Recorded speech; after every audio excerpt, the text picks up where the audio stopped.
दोस्तों, एक इंटरव्यू में क्रिकेट कमेंटेटर और पूर्व क्रिकेटर आकाश चोपड़ा अपने गुरु के बारे में कहते हैं कि मैंने 9 साल की उम्र में उनसे ट्रेनिंग लेनी शुरू की और तब क्लब की फीस सिर्फ 50 रुपए हुआ करती थी।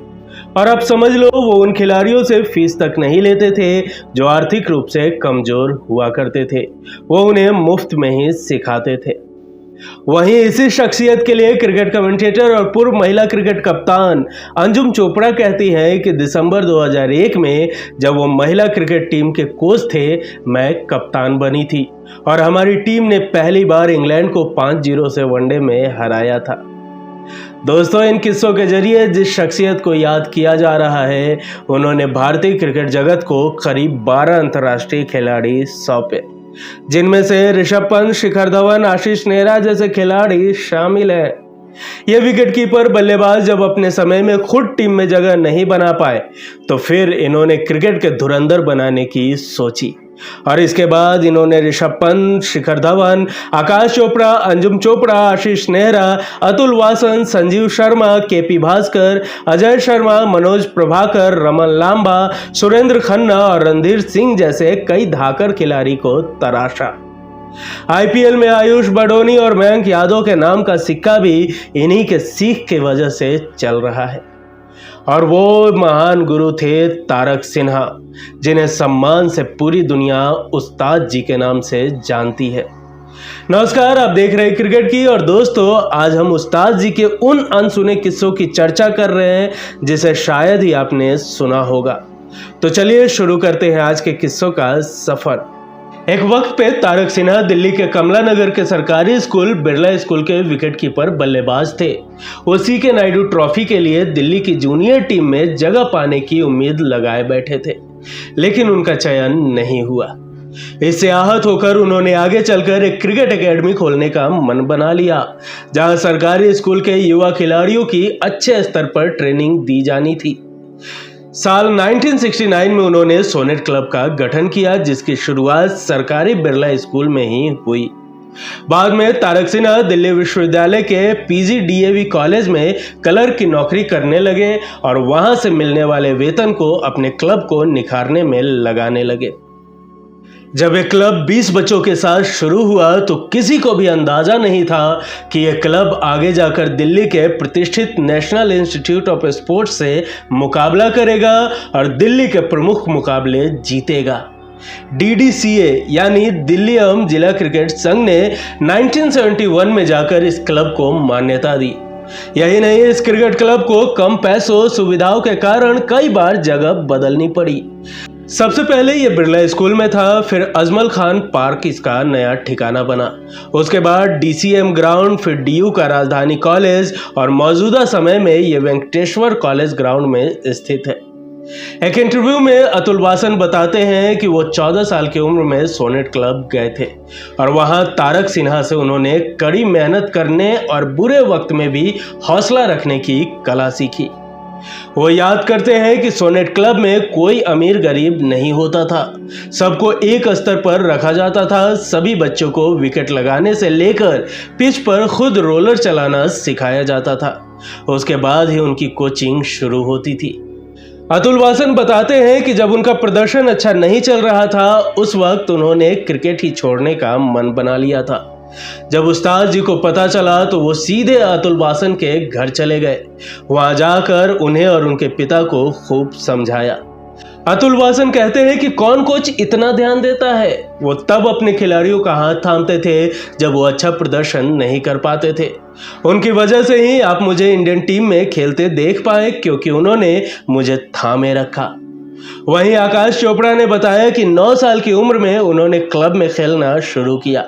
आकाश चोपड़ा कहते हैं कि उनकी यानी उस्ताद जी की सबसे बड़ी प्रतिभा छोटी उम्र में ही टैलेंट को पहचान लेना था। वो तो यहाँ तक अनुमान लगा लेते थे कि कोई खिलाड़ी कहाँ तक जा सकता है। इसके साथ ही वो गरीब बच्चों को मुफ्त में ही ट्रेनिंग देते थे। तारक सिन्हा के क्लब में ही क्रिकेट सीखने वाले पूर्व टेस्ट क्रिकेटर संजीव शर्मा एक किस्सा बताते हैं। जब आशीष नेहरा अपनी पहचान बना चुके थे, तब एक बार वो उस्ताद जी का सोनेट क्लब में इंतजार कर रहे थे। उस्ताद जी काफी देर से आए तो आशीष नेहरा ने पूछा कि आप जल्दी क्यों नहीं आते। इस पर तारक सिन्हा ने जवाब दिया कि मेरा घर गाजियाबाद में है, अब इतनी दूर से आऊंगा तो समय तो लगेगा ही। यह सुनने के बाद आशीष नेहरा ने उस्ताद जी के लिए द्वारिका में घर ले दिया। यही नहीं, उनके क्लब के लिए समय समय पर बड़े खिलाड़ी आर्थिक रूप से मदद भी करते रहे। हालांकि उन्होंने कभी खुद से किसी के पास जाकर कुछ नहीं मांगा। उनकी कोचिंग के तरीके के बारे में संजीव शर्मा बताते हैं कि वो गेंदबाज और बल्लेबाज दोनों की तकनीक पर काम करते थे।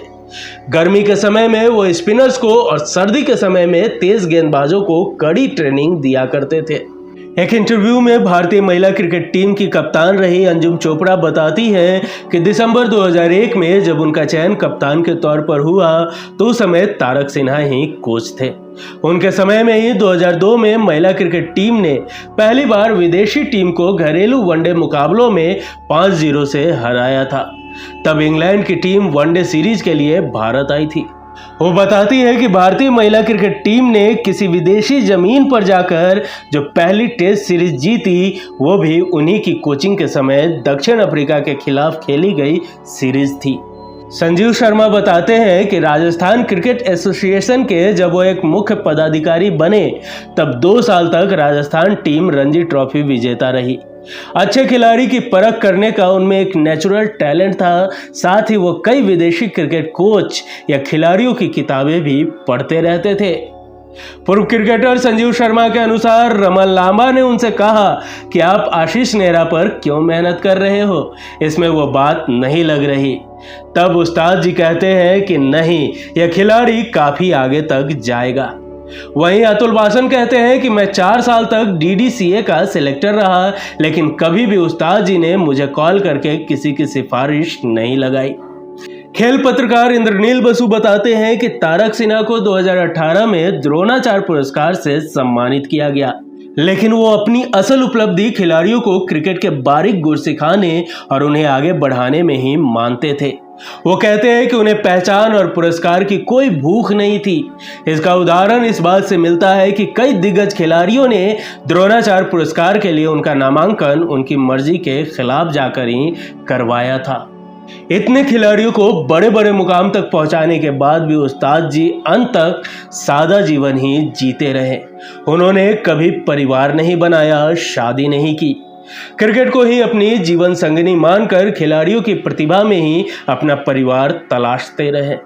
और फिर 6 नवंबर 2021 को लंग कैंसर के चलते क्रिकेट जगत के इस उस्ताद जी का निधन हो गया। वो उस वक्त 71 वर्ष के थे। उनके अंतिम दर्शन के लिए वीरेंद्र सहवाग और उनका परिवार, ऋषभ पंत का परिवार, आशीष नेहरा का परिवार, पूर्व क्रिकेटर अतुल वासन और आकाश चोपड़ा का परिवार वहां पहुंचा था। पूरा क्रिकेट ग्राउंड मौजूदा युवा खिलाड़ियों, पूर्व कोच, क्रिकेटरों और उनके परिजनों से भरा हुआ था। यह मंजर खिलाड़ियों के दिल में बैठे उनके लिए सम्मान की एक बानगी भर रहा था। जिन 12 अंतर्राष्ट्रीय खिलाड़ियों को उन्होंने प्रशिक्षित किया उनमें ऋषभ पंत, शिखर धवन, आकाश चोपड़ा, अंजुम चोपड़ा, आशीष नेहरा, अतुल वासन, संजीव शर्मा, KP भास्कर, अजय शर्मा, मनोज प्रभाकर, रमन लांबा, सुरेंद्र खन्ना और रणधीर सिंह शामिल थे। इसके अलावा दिल्ली के खिलाड़ी ही नहीं बल्कि कई दूसरे राज्यों के खिलाड़ियों के भी उस्ताद रहे तारक सिन्हा, जैसे पंजाब के मयंक सिंधाना, यूपी के एकलव्य दीवान और बिहार के राजीव देवरा। दोस्तों, क्रिकेट जगत के उस्ताद जी तारक सिन्हा के किस्सों के सफर में आज के लिए यहीं तक। उस्ताद जी से संबंधित आपके पास कोई भी जानकारी हो तो हमारे साथ शेयर जरूर करें। आज का ये एपिसोड आपको कैसा लगा और आगे आप किस खिलाड़ी के किस्से सुनना चाहते हैं हमें कमेंट कर जरूर बताएं। वीडियो पसंद आई हो तो एक लाइक जरूर करें। मिलेंगे अगले एपिसोड में फिर किसी दिलचस्प किस्सों के साथ। तब तक के लिए नमस्कार।